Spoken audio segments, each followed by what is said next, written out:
Hello, everybody. My name is Julie Brown, and I have the wonderful Sue Latchman here with me today.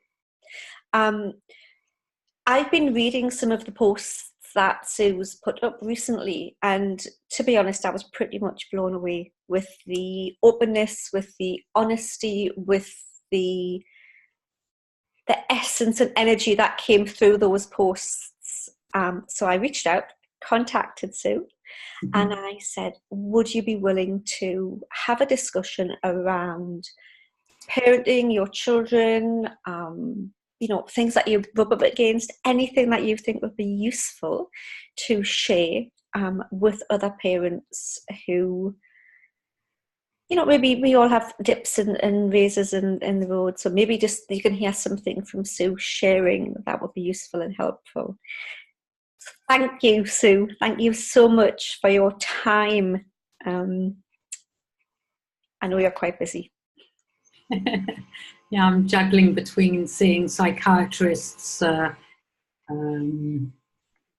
sorts of different professionals for my daughter at the moment. So yes, but thank you for having me as well. That's really a thrill for me. So I'm excited to speak about parenting because it's something I sometimes like and sometimes don't. Yeah, it's funny you should say about what I've written in my post because I suddenly realized one day, why am I keeping all this in my head? And I should just be very open and honest. And, life isn't always hunky-dory and great, and sometimes it is. But I wanted to share the rawness of how it feels sometimes. So just to give you a bit of background, which might be helpful. I live now in Israel, but I am, as you can tell from my very London accent, a Londoner at heart. And I have, my husband and I have 5 children. The 2 youngest, they're not so young anymore, and we always call them the little ones, but they're huge. I mean, my daughter is, she's my only daughter. She's my 4th birth child, and she has Down syndrome. And our 5th child is not my biological child. We adopted him I took him home from the hospital at 13 days. He has Down syndrome, and he's 17. So I have 3 what they call, in inverted commas, mainstream children, whatever that means. Whatever that is. So they're meant to be normal and the others aren't, but I don't believe that at all. So in fact, I probably think it's the other way around, actually. So yeah, that's and I should say actually that when I was in England, I worked at helping people all over England to get what they needed for their children with special needs. So I was very vocal. I believed that my way was the only way. I was very aggressive, very loud, and very insistent. And I would really push people into a corner. I thought that everyone was stupid except for me. And until someone told me about this thing called the 3 principles. So, but when I first heard about it, I thought it was great for other people. So I told a lot of the people I was working with how wonderful this was for them because they needed help. But Sue didn't, because Sue was fine, even though she really wasn't. So yeah, that's really was a very interesting period of time for me. I mean, I went into quite a depression. I'm not going to say because of my children, because that's not 100% true, but because I think I just took on too much. I had like 30 people I was dealing with in every week, and going to tribunal, which is For those that don't know, it's an informal court, Yeah. but it's upheld in the law by law, so it's quite serious, you know.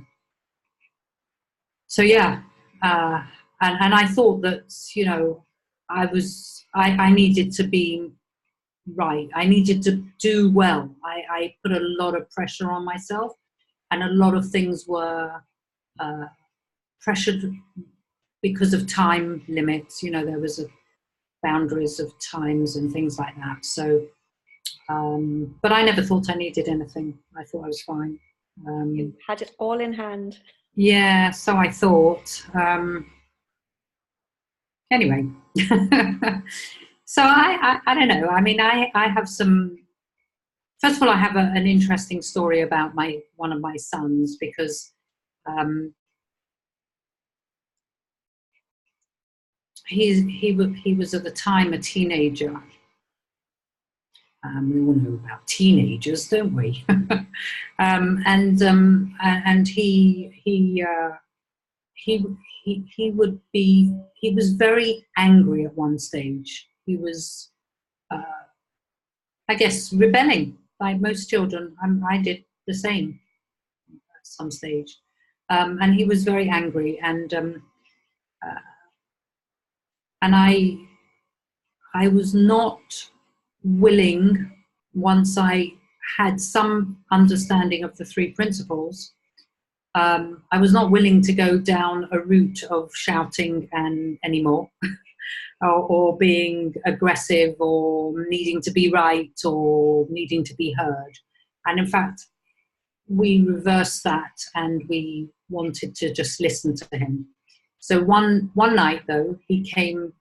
He imposed a curfew on himself, and that was because we went into a period of time when we wanted him to solve some problems. That, I'm saying problems, I'm talking about issues, whatever you want to call it.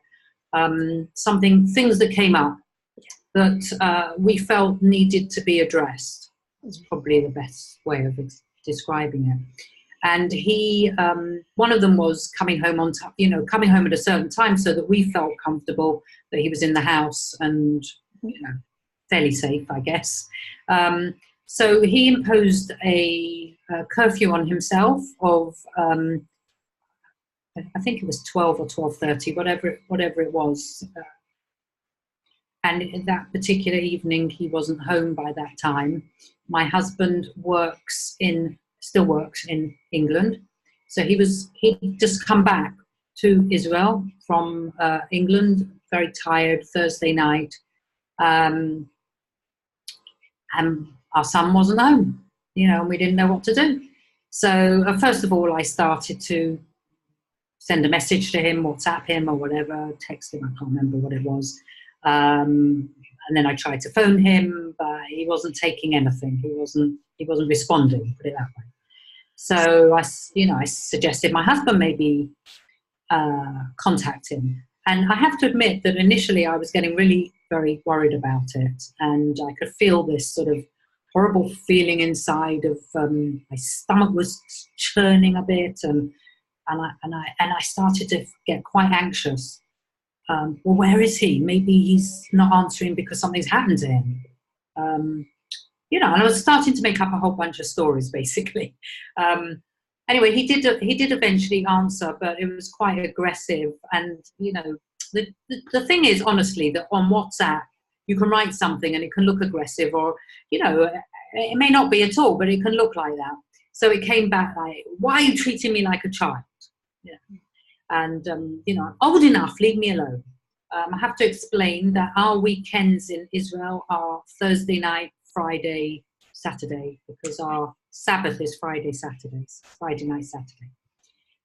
So he didn't have to go to school on Friday. So he was saying, why do I have to come home at this time?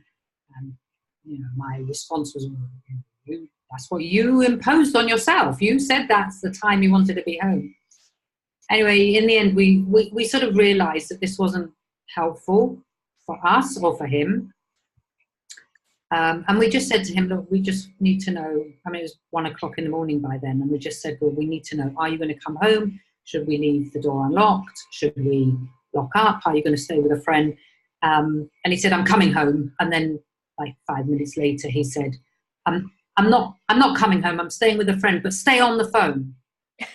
And I thought, okay, that's interesting. So he sort of wanted the connection, Yeah. you know. And I realised that I had got myself into sort of making up stories and was sort of had an agenda here. So we decided that we weren't going to do anything when he came home. So he sort of sneaked in the next day about midday. So we went up the stairs without saying a word. And then it was, Friday night, Saturday is our Sabbath, as I said, and then Sunday came and went, and Monday came, and Monday evening, when he came home from school, we could see that he was in a very chilled place. He'd put his music back on, he was around us much more, chatting with us as if nothing had happened, and we hadn't mentioned a word, not a thing. And we had also sort of gone into a different space. So we sat him down and said we'd like to have a word with him. And before we said anything, he turned around and said, I am so sorry. I didn't mean to be so rude. And I didn't realise how it must feel for you not to have heard. So we just had a chat about it, and he asked for an extension on the Thursday night, which was fine. So, it went up to 1 o'clock. So, yeah, so that was one of my mainstream stories. May I ask how old your son was at that time, please? I think he was about 17. Just I'm thinking of one particular lady in the Lighthearted group who I think would resonate with that story very well. So I just want to finish it off if we got the age for. Isn't it amazing though, even though we do understand and we know this stuff, if we get that knock on the door when the time's not quite right, or if our children aren't where we think they're going to be, we find ourselves caught up straight away, and there must be a ditch somewhere. Something must have happened. There's got to be a problem, and we just go there so quickly. Yeah. I think what sort of always brings me back to center me in a way is, I'm a human being. Phew, we all get caught up in it, no matter how deep an understanding we have, or how much we have seen for ourselves or realized. We can all get into this illusion of and feeling of being anxious and making up stories. I think that's sort of very grounding to me, that it's settling, maybe is a better word, is that I can always come back to, wow, I'm a human being. And yes, I did get anxious and I did get worried, and that's okay. I'm less frightened of my feelings and what's going on around me than I ever was before. So that's been very helpful. We all do human very well. Yeah. I keep saying, we do human very well sometimes. Yeah. And another thing that you've just mentioned there, when you've just said the fact that just because we do know something, we are still human. And so often I find when people are learning the principles or around the principles, it's as if they should know better, and then they can just use that as something else to beat themselves up with. But as you say, we're just being human. We get it right, we get it wrong. We're doing the best that we can as we're going through our journey of life. Yeah. Not children do the same thing. Yeah, I have to say that I did beat myself up. I was one of those people that said, you should know better, and what's going on with you, it's not right that you understand something and then you're going down this rabbit hole again. So yeah, big deal.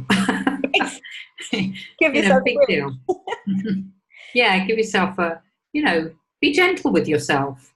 It's not something that's terrible. It's not life shattering. It's not it's not the end of the world. It really isn't, It really doesn't matter, does it?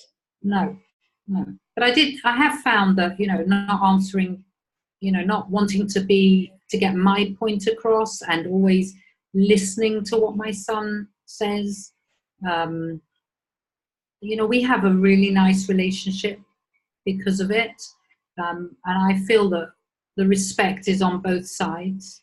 And we have a thing that we sit down if we want to speak about anything. We sit down across a table and we, suggest, or ask and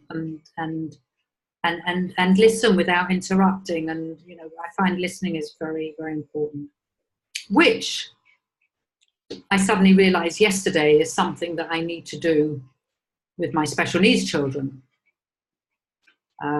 One of the things that as you mentioned earlier, was that I've been writing about my daughter. So my daughter is 20 now.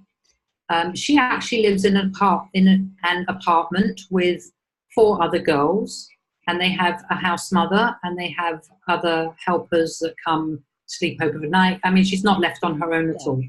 My son also lives in an apartment. They live in separate apartments.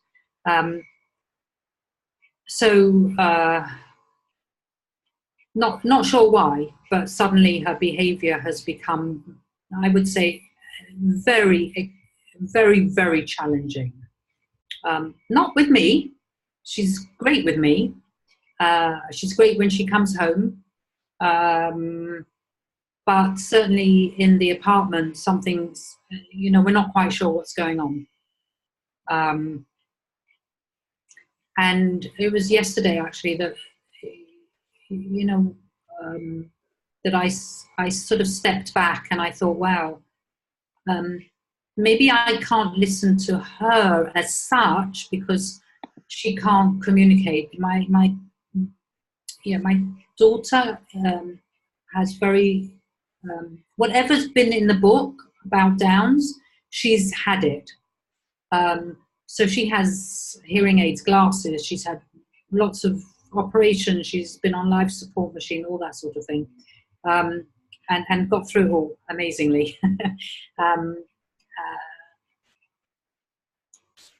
But she, like most of us, don't know what's going on in our head sometimes, and so she's got no idea. And in a way, it's a blessing that she doesn't have any idea, because she doesn't remember anything afterwards.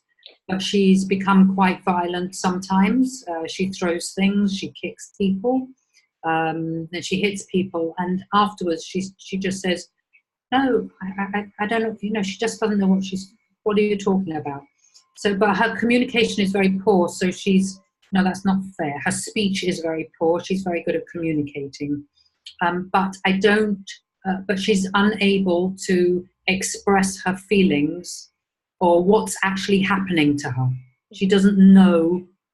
She can't put it into words. So she does use an iPad to ask for things, and it's something I might suggest is to actually have more things on there so that she could maybe express what's going on for her at that moment. But she gets into a tiz, really completely out of it. Now, the thing is that she started recently having seizures as well. So we weren't sure if it was seizures or it was something else. Or is it the fear of having a seizure, or is it the start of having something? And then she's getting into the behavioural thing. We don't know. But as I said, I realised that I wasn't listening, not necessarily to her, but listening deep inside of myself to what I actually don't like this word terribly much because it doesn't say very much, but my wisdom, my gut feeling, my intuition, my knowing, like sometimes there's something that comes up and you think, oh yeah, I knew that, oh duh, Just ignored it for a long time, but I've always known it, yeah. Hasn't been shouting the loudest. That's right. So, I sort of stood back and realised that. And so first of all, yesterday morning, I'd written a whole lot of list of who I needed to speak to, because that's what you have to do, isn't it? You have to be proactive. You have to do something. And then, see, one of the things I'd forgotten was that I'm a human being, not a human doing. So I stepped back, and then I realized I wasn't listening really deeply. So we went to an appointment yesterday. My daughter had to go, she didn't have to. We took her to a gynecologist to see if there was something that we could do to help her on that side of things, because maybe some of her hormones are raging around inside of her, who knows, and she doesn't understand it, so we sorted that out, sort of thing. I think, we hope, we'll see how that comes about, if it works, but basically to stop her period. So and I don't know, I just felt very at ease and calm about the whole thing. Like, I just suddenly realized, well, I don't need to do anything. That something will happen, something will come up. And I was so bowled over that not long after that popped into my head, when the head of the house, who came to the appointment, we were chatting afterwards. And believe me, it's not easy for me, because she speaks in Hebrew and I'm not that good at that. So I sort of broke my teeth a bit. And she said, we decided that instead of getting her up at 7 o'clock with all the other girls, where there's like, 4, 5 girls to get up in the morning, and you've got to get up, you've got to get up, you've got to get dressed, you've got to have a shower, whatever it is, you've got to have breakfast, you've got to get up to, go up, walk. So they stayed till they're 21 in school here, if you're in special school. So so they thought maybe the pressure was a bit too much for her for some reason, because a lot of the time she wouldn't get out of bed. She was fearful of getting out of bed, and then she would get into a rut, and she'd get angry, and then she'd start throwing her weight around, basically. So yesterday they tried it for the first time, and they just left her. They left her because, let's face it, it doesn't really matter if she goes to school or not at 8 o'clock or at 9 o'clock. It's not terrible, or certainly not for anyone for a short period of time, until they settle, until they feel more comfortable in their own skin as well. So she was left yesterday till 8 o'clock in the morning, and she woke up naturally without being woken up, and she was fine. I have not heard a word today, so that's good news. Tomorrow we have a meeting with a psychiatrist in the afternoon, so I'll hear what happened today, and obviously tomorrow morning. Isn't it interesting, though, that so often we want to be doing something. We want to, and whether that's to settle our own storm going around in our heads, whether it's because we think we should, whether it's to distract us from actually worrying, thinking, there could be a million reasons why that's happening. And yet it can sometimes feel as though you couldn't possibly just be, just trust. Yeah. And yet when you actually do that, or when that actually happens, sometimes it just pushes you to a place where you can do nothing else but trust. There's nothing to do but wait and see. And when that does happen, something always seems to come along. We always get the answers. When we're being kind and loving to ourselves as well as our children, that's something I constantly repeat. Love and kindness begins with yourself as well as your children. Oh yeah, definitely. And so often, we can forget that our children don't need fixing. And that might seem a strange thing for a lot of parents to hear who don't understand the principles, or who might look at a child who has some extra needs, caring needs, or be a teenager who's going through the teenage tantrums, or anybody just living life, really. But that's exactly what's just doing. That's what's happening. They're living their life in their way. Mm-hmm. So can I ask what the difference is for you now? Previously, when you had to do lots, and I'm guessing you had lots of thinking about all of the lists and the things that you had to do and orders you had to balk at. And then when you did that list just yesterday, what's the difference to you in between those two times now? Between what do you mean? You mean the You time? said yesterday morning you got up I wrote a list, and you wrote a list of things to do. Earlier on in the conversation, you said before you understood the principles, right. that you would block orders, everything had to be done. Well, first of all, the list would have definitely been longer. and it wouldn't actually, I may not have even got to a list. I might have written something down and then got on the phone and shouted at someone and demanded something, without sort of stepping back. So although I still wrote a list, and when I look at it now, I laughed at it afterwards. There was a different feeling to it. There was a lightness to it. It wasn't like, I've got to tell them that they're wrong. I've got to tell them that they've got to do this. They need to do that. And, what are they going to do about this? And need an answer and be in their face, really. So I didn't feel that at all. I just thought, oh, you know what? It might be helpful to speak to a social worker. I mean, the laugh about it is that we realise that she's got 3 social workers. One from what you would call in England the local authority. One from that goes round to the apartments, and one in the school. They have social workers in schools here. So there were 3, and I thought, and then I looked at it, and I said to my husband, "This is a joke. I'm going to write to 3 different people." Demanding they all do the same thing. So and this morning, I said to my husband, I don't even know what I'm going to need to write anymore. I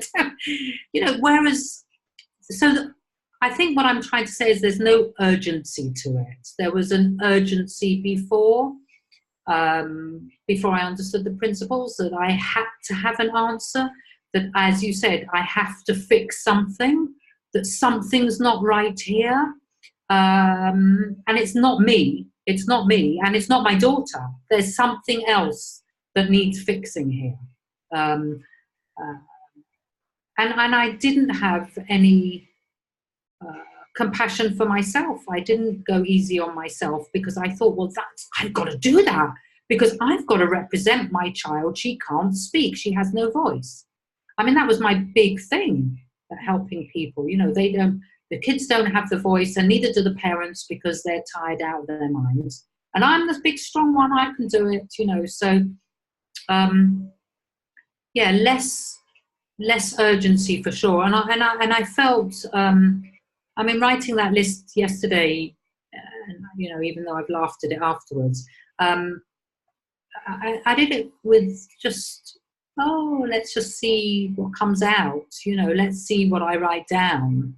And what to follow, what I'd like maybe to happen. And then afterwards I looked and I said, well, this is a ridiculous list.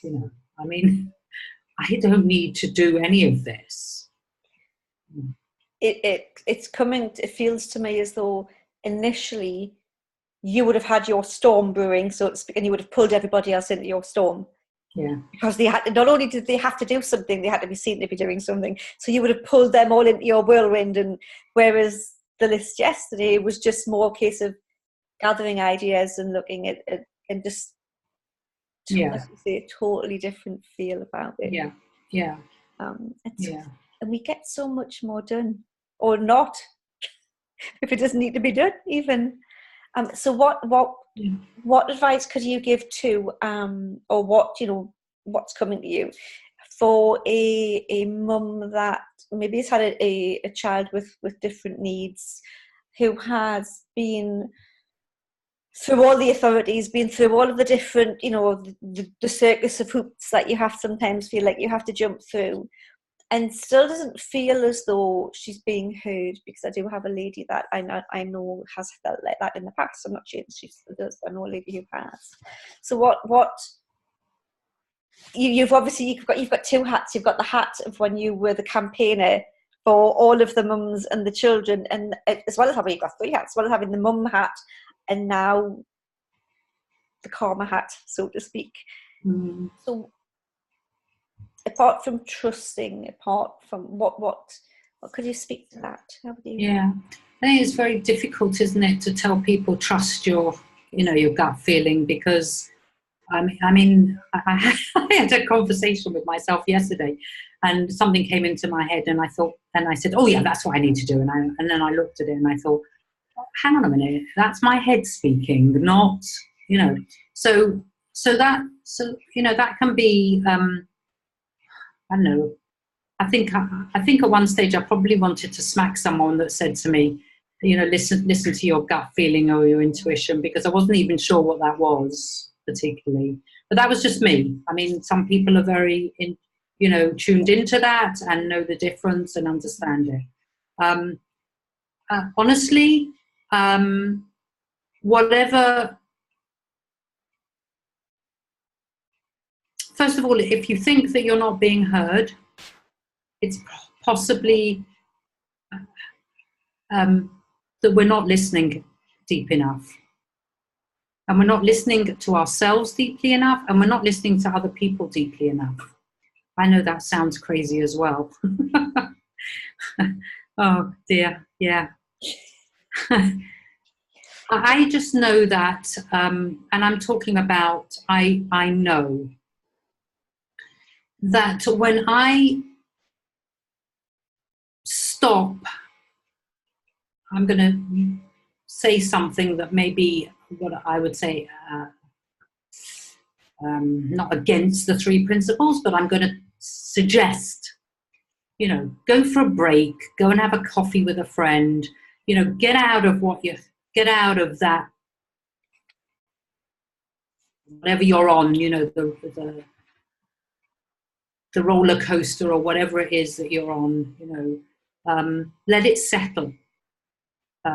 Reaction to what you're feeling at that moment is honestly not helpful. And when we listen to ourselves deeply, then we realize that, our feelings aren't telling us that someone's not listening to me, because our feelings don't know that. The only thing that our feelings know is what we are thinking in the moment, and who knows what we're thinking in the moment? It doesn't even matter what we're thinking in the moment. But feelings don't know anything except for one thing 100% of the time, and that's what we're thinking in the moment. Now, look, it may be that someone isn't hearing you. It may well be. Now, I discovered, interestingly, that when I felt that I wasn't listening, that people weren't listening to me, I would shout louder. When I started to understand the three principles, I realized that I actually didn't need to shout at all. That speaking quietly and putting points, that my point wasn't the only point that was important. Look, there's a separation. There is definitely a separation, because, for example, if this person lived in England and wanted to come to contact me, I'm very happy to tell her the law and what she's entitled to and what she could do. There's that side to it. Yeah. But then there's also our well-being, and going into doing any of that with a more peaceful mind than rushing in with, you're not listening to me, you've got to listen to me. Because that, to me, when I was doing it, I don't know about anyone else, but when I was doing it, meant that I thought that my point was more important than someone else's. So I wasn't even listening to the other person.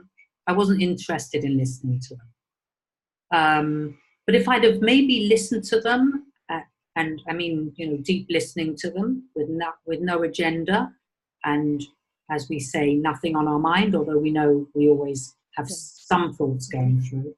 But with a fairly, inverted commas, clear mind, then I heard something from the other side that I didn't even realise, you know.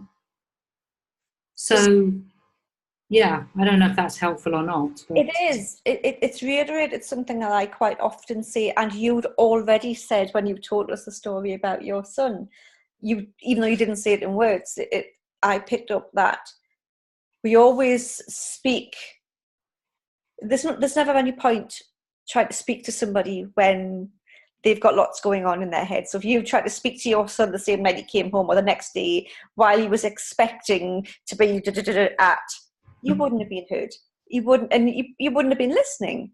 Yeah. It's always about, letting things settle. If somebody else needs to take care of something, let them take care of something. Yeah. And then speak when you are all open to listening. And that really doesn't seem to be any different from fellow parents, partners, children, agencies, schools.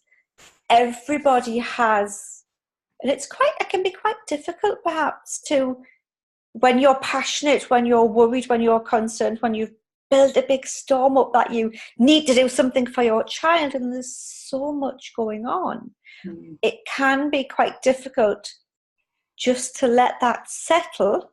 Mm-hmm. And listen to another person without the yes but.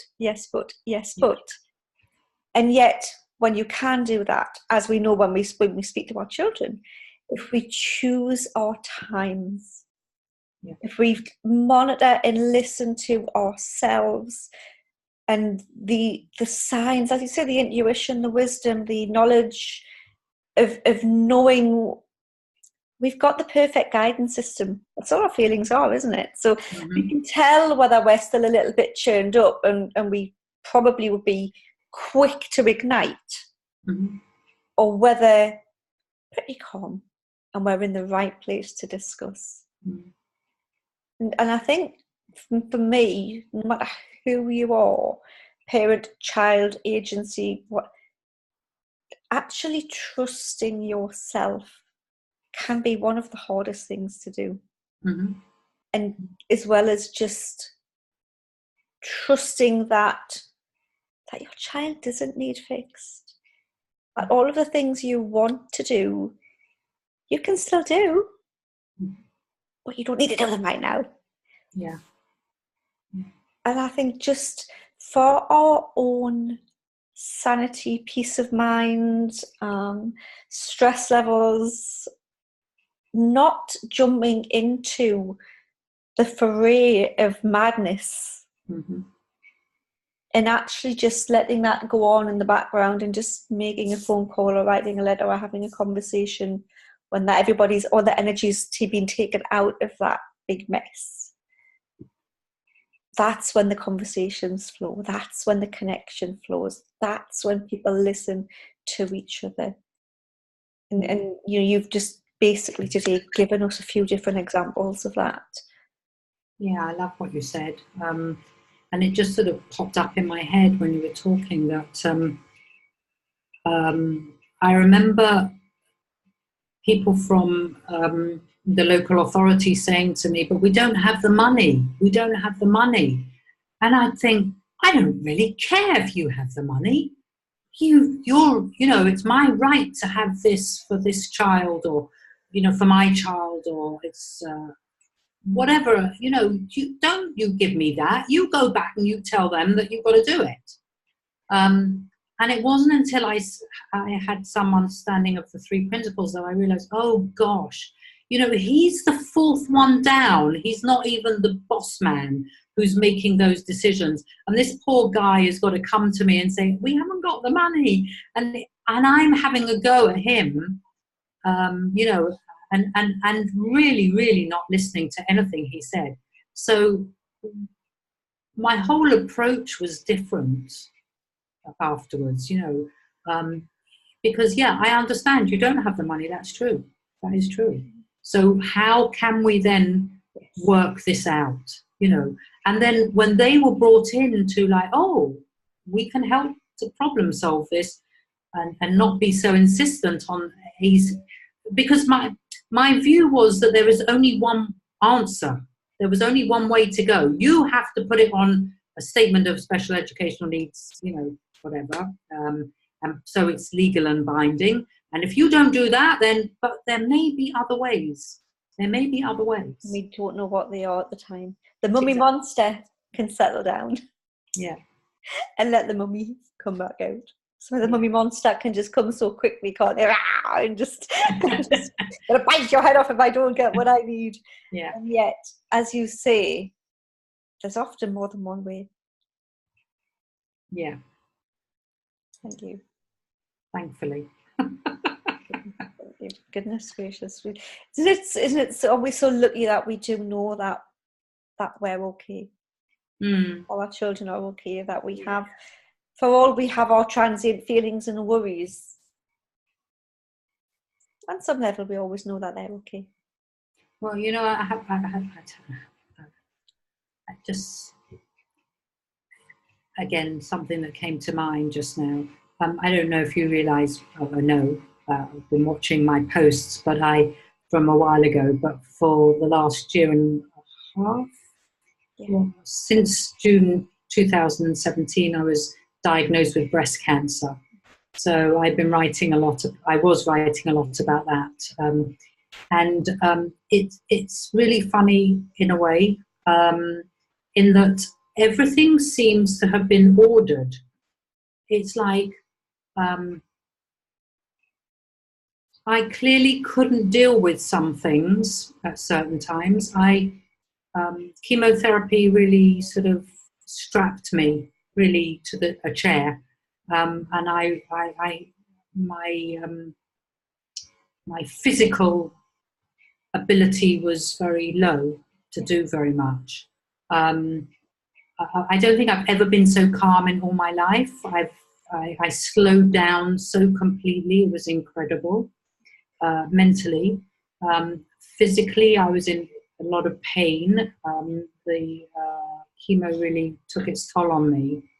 But it was so interesting during that journey that some things happened with my daughter. That's when she started her seizures, and she didn't know I was ill. I made sure she wasn't ever around in the house to see me really, thank goodness, really in a bad state. And when she came home, somehow we rallied, all of us, so it didn't look like I wasn't doing very much, but it was very interesting that when I started to get some physical strength back, she started with the seizures, so I was a little bit more able to deal with it. And now I finished my treatment, thankfully. Yes, and I'm still alive, and thankfully, and now we're starting with something else. So, when you look back on it, you can see, oh wow, as someone said to me the other day, the universe really has everybody's back. Yeah, really has everybody's back all the time. And so there's nothing that we need to really do. And it's so annoying to hear that, isn't it? But you can do things if you want, but it has a habit of working out. I always look at it that we can my grandchildren love to do puzzles, for example, and we'll sit there and do puzzles and something, and we finish a puzzle and we're really excited about it. But I've got no idea about someone else's puzzle and what they're doing, and the whole, and then when we put them all together, I've got no idea what they're going to look like.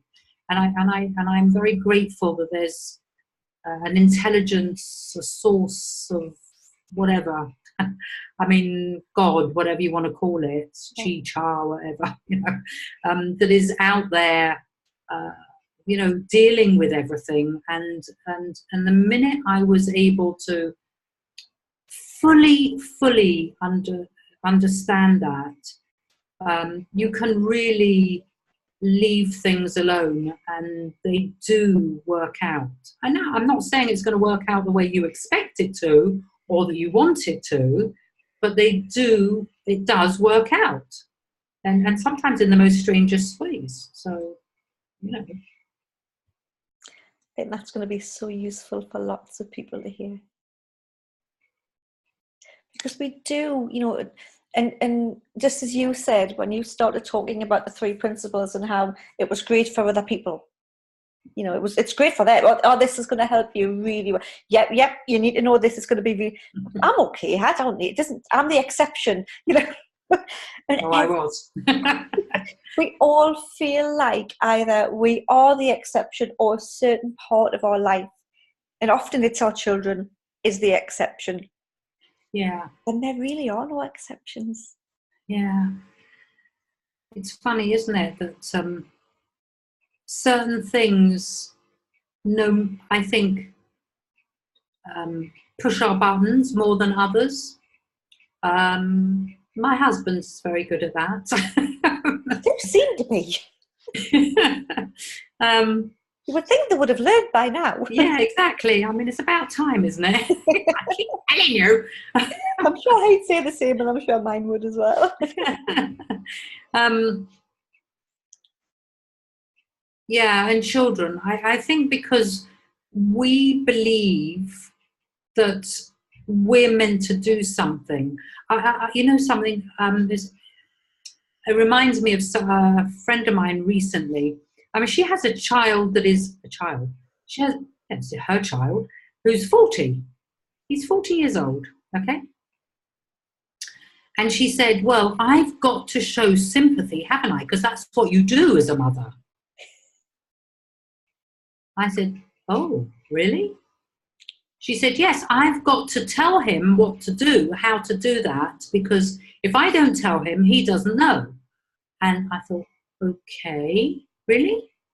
And so when I said to her, well, what do you really, really think your role is then? If is that part of what you would call your role as a mother, that you have to tell him what to do and that you have to show him sympathy, which I don't know what it's doing, but may feed for him to think that he's entitled to do something or behave in a certain way. I don't know. And yeah, that's, we get into this idea of what we are meant to do as parents, and it's just a big misunderstanding, isn't it? I mean, our role as a parent is to make sure that our kids are fed, have a roof over their head, and basically to give them some love, unconditional love. Give them a hug every so often. And in fact, I think that's one of the biggest things that I've learned is, to just, sometimes I just give my kids a hug. I mean, I don't need to say anything to them. I just want to give them a hug. In particular, my Downs kids, I mean, I have children that are married, so they're not quite so happy about me hugging them anymore. But, yeah, just because sometimes you don't need a word, you don't need to say anything. It's just, to give them a hug and to show them I really love you. And that's all. I don't think that there's anything else that we need to do as a parent, but we've been brought up to believe that we've got to do so much for them, that we're responsible for everything. But we're not responsible for anyone's well-being except for ourselves, our own well-being. It's nothing to do with us, their well-being. They're going to have it or not have it, whatever we do. Or be in it or out of it. Oh, I hate all these words, sorry. Oh, you've not got no grammar police with me, believe me. We don't do that yet. Do you know what? I've got a 31-year-old and a 10-year-old. So I had Katie quite late, and I was 40 when I had Katie, and I didn't know the principles when I had my eldest daughter Beverly, and I've got to say the way I parent is vastly different. If Katie comes in crying, I'm like, oh, there you have a hug. Give her a hug. You'll feel better soon. Listen to the story, and is that really what it's like? Okay. Whereas if it was my eldest daughter, we'd be like, right, I'm going to go and kill them. Yeah. I've got to do something, nobody. Yeah. Whereas now, it really is. It's a bit funnier. I think I laugh, and I probably shouldn't have. I do laugh at a lot of the transientness, and I look, and I'll just go, okay, And I don't need to get drawn into her transient dramas, her little whirlwinds that she's having. And that in itself, I think, helps promoting her well-being, because it's not as if she needs to be rescued for anything. When I can show that I've got faith in her own abilities, then that in itself, without even needing to do anything or say anything, it's gonna help instill her own, and then help her uncover her own natural resilience. And she still has the hook. No, I think that's so, that's so true and so impactful, honestly. And it reminds me of, I remember someone coming to see me, a mother, and she said, I need to bring my daughter to see you. He's very anxious. I'm also anxious. We are an anxious house. I said, oh, I didn't know the house was anxious. Oh yeah, she said, I mean, we're a family that's anxious. I said, really? I said, not quite like this, but, I was interested. I was fascinated by what she meant. Are you anxious all the time? No, we're not. But we're an anxious family. And I think, we're very, very quick at putting labels onto ourselves and defining ourselves and thinking that we are, not enough, not good enough, not smart enough, not helpful enough, not caring enough, whatever.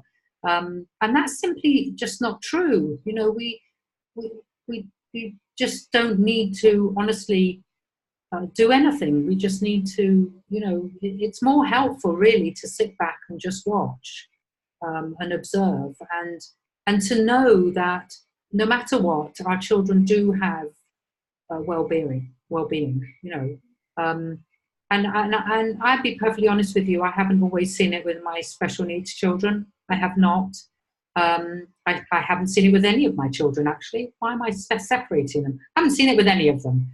Sometimes. Yeah. But wait, sometimes we don't think we've got it, so it's really natural. Yeah, exactly. And yet I still, I think one of the lovely things about understanding the three principles is that I still really know that they have their well-being. Sometimes someone says something to me, I write something on Facebook and someone says, don't forget they have their well-being, you don't need to fix. And I think, oh yeah, thanks for reminding me, you're right. Because it is so easy to get caught up, as you say, in your own thunderstorm, thought storm of that makes us, thunder really, and not see and realize that the sun always shines, even though we can't see it all the time. I mean, it's always there. It's always there. Our well-being, our innate health, it's always there within us, and it's just there for the taking. And I loved what you said about laughing more, because I don't think I've ever laughed so much in all my life since I've had this understanding. I mean, I liked a bit of a joke before, even though it might have been at other people's expenses. But now it's not so.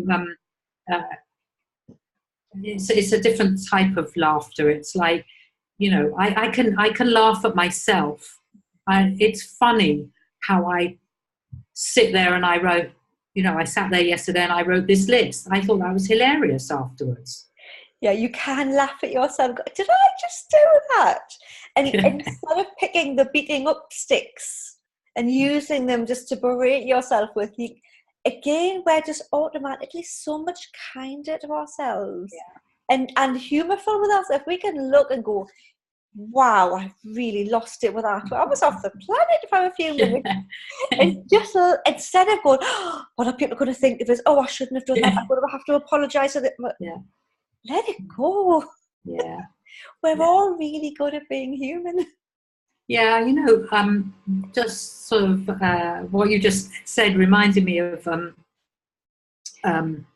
I would never say sorry to anybody. It was my thing. I couldn't say sorry because I couldn't admit that I was wrong. Not wrong, but that I got the wrong, misunderstanding. I hadn't quite, heard something. I couldn't say that to it. It was like admitting something terrible that I was giving in. Yes. That would be terrible. I'm okay. I don't actually, thankfully, need to say sorry very much. I mean, I thought that I never needed to say sorry. The difference is I thought I never needed to say sorry before because I was always right. But now I realize that that's not true. And sometimes I do need to say sorry if I, shout. I don't even shout anymore, but if I do raise my voice slightly or say something that maybe comes out a little bit more sharp than I would my normal way, then I will go to them and I say, I'm so sorry, and it's so much more comfortable for me now to be able to say it and mean it. I mean it. If I ever had to say sorry before understanding the principles, it was like, oh, I'm only saying it because I have to. Someone told me I have to, or it's the right thing to do. But this is really coming from deep inside me that I want to say sorry. I want to apologize for something, and not to dismiss it. It's not that I want to dismiss it and say, well, okay, I've done something and I've got to say sorry or something. It's a real genuine apology, and to explain that, hey, I was in a really bad place or something, or I really was in a thought storm, or I or something else was on my mind. I mean, when we can do that ourselves, we can see it in others more. We were more compassionate about seeing it in others. Yeah. So instead of somebody's ranting at us, instead of us taking it so personally, we can actually see it's got nothing to do with us. Be it our children or our partners, it's nothing to do with us. It's just they're in their storm. And we don't have to be dragged into their whirlwind. And we can just know that when it's settled, we can have a discussion. We don't really need to jump in and jump in with that. Yeah, very true.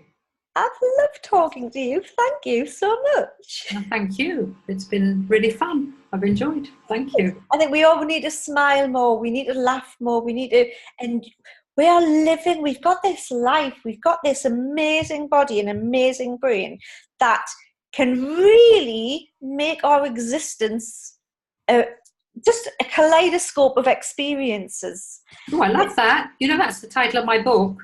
Is it? No, we better tell me about your book. I have a free book called Kaleidoscope, and it's stories about my family. You can get it for free either on Amazon or by downloading on Amazon, or you can go to my website and join up with my my email list, and you can get the free book. And my next book, Downs and Ups, a play on words, will be out. Excuse me for plugging, but will be out. Please do. Yes. Very soon, in the hopefully next few weeks. And that's it's a memoir really about my life with my children. So it might be of interest. That's not going to be free, I'm afraid, but it's very low for a few weeks, like 99 pence or cents or whatever they put it So on. can you tell me what your website is, and I'll also put the link up when I put this up. Yeah, sure. It's www.SueLatchman. It's LACHMAN, no T in it. All one word? Yeah, Sue Latchman, one word, at .com. Yeah. Super. Yeah. So if anybody would like to get your free book called Kaleidoscope, they can go and download that there from your website, and they have a new book coming out very soon. Excellent. I look forward to reading it. Thank you so much. Thank you. I really, really appreciate you reaching out, and it's been really fun to speak with you. Thank you. I've read your posts and I was just in awe. I really was. I was just like, what? Don't be, please. I'm just... No, but you know what? I'm in awe of lots of different people for lots of different reasons. And it was your openness and your honesty and your humanness. That was just... It's lovely to see. It's beautiful to see. And that's why I reached out. So thank you very much. Thank you. I'm sure lots of people probably have a look at your website and find out everything else that you have to offer me. Thank you. Very, very much. Stop Thank you. recording.